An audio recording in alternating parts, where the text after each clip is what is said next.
Click the subscribe button, hit the bell icon to never miss another update. Family in Islam, speak nicely. There was once a man who loved Imam Sadiq very much and would visit him quite often. One night, while the man was having a chat with his mother, the conversation turned into an argument.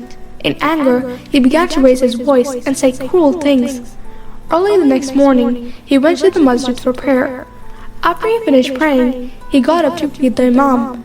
But before he could say anything, the Imam asked, "Why did you speak harshly with your mother last night?" Surprised that the Imam knew about it, he hung his head in shame.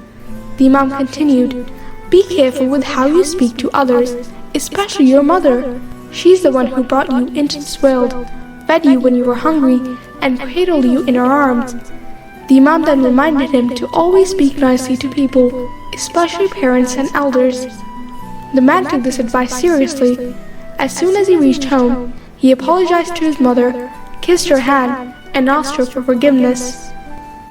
وَقُلْ لِعِبَادِي يَقُولُوا الَّتِي هِيَ أَحْسَنُ. Tell my servants to speak in the best way.